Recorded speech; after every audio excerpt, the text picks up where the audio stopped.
Mais où est Charlie? Ah, le rameur des glaces. L'Everest, Le pôle Nord, l'Amazonie, les mers du Sud, Plus de 11 000 kilomètres parcourus. le Cap Horn, l'Afghanistan. le pôle Sud. Charles Eddrich a réussi son pari. Un aller-retour non-stop de l'Atlantique à la rame.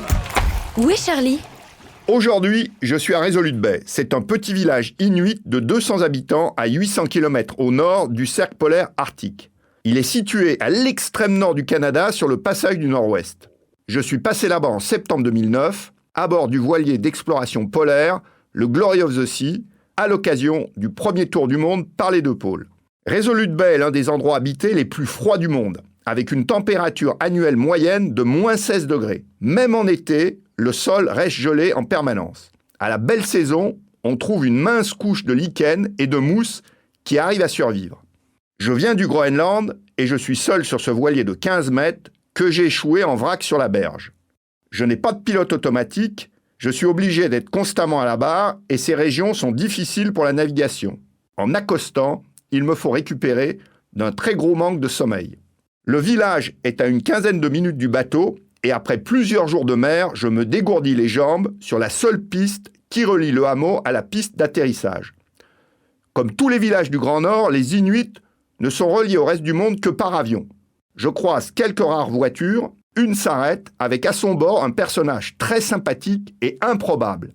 Il se présente, Aziz Keraj.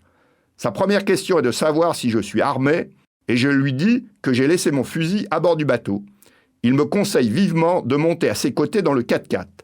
Malgré les habitations, ou peut-être à cause d'elles, il y a des ours blancs dans les parages. Ils rôdent en quête de nourriture.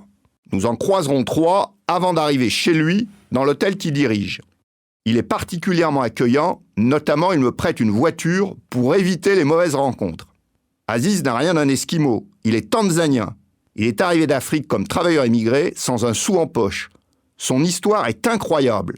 En 2009, il possède une grande partie de l'économie du village. Taxi, aéroport, hôtel, construction, distribution d'eau, chauffage, tourisme, logistique pour les expéditions polaires.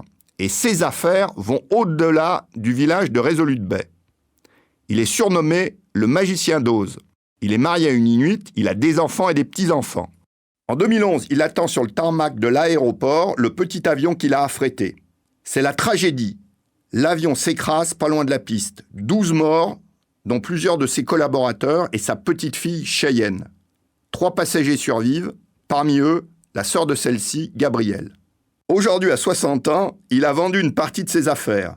Il dit en souriant qu'il lui reste 40 ans à vivre, sans pour l'instant préciser clairement ses projets. Je repasserai cet été à Resolute Bay, cette fois-ci à bord de mon petit bateau à rame de 160 kg, pour réussir la première traversée du passage du Nord-Ouest à la rame. Mais où est Charlie? Première traversée du détroit de Bering. Les mers du Sud, Le Cap Horn, le passage du Nord-Ouest. En autonomie complète. Où est Charlie? Réponse la semaine prochaine. Retrouvez Charlie en podcast sur novaplanet.com.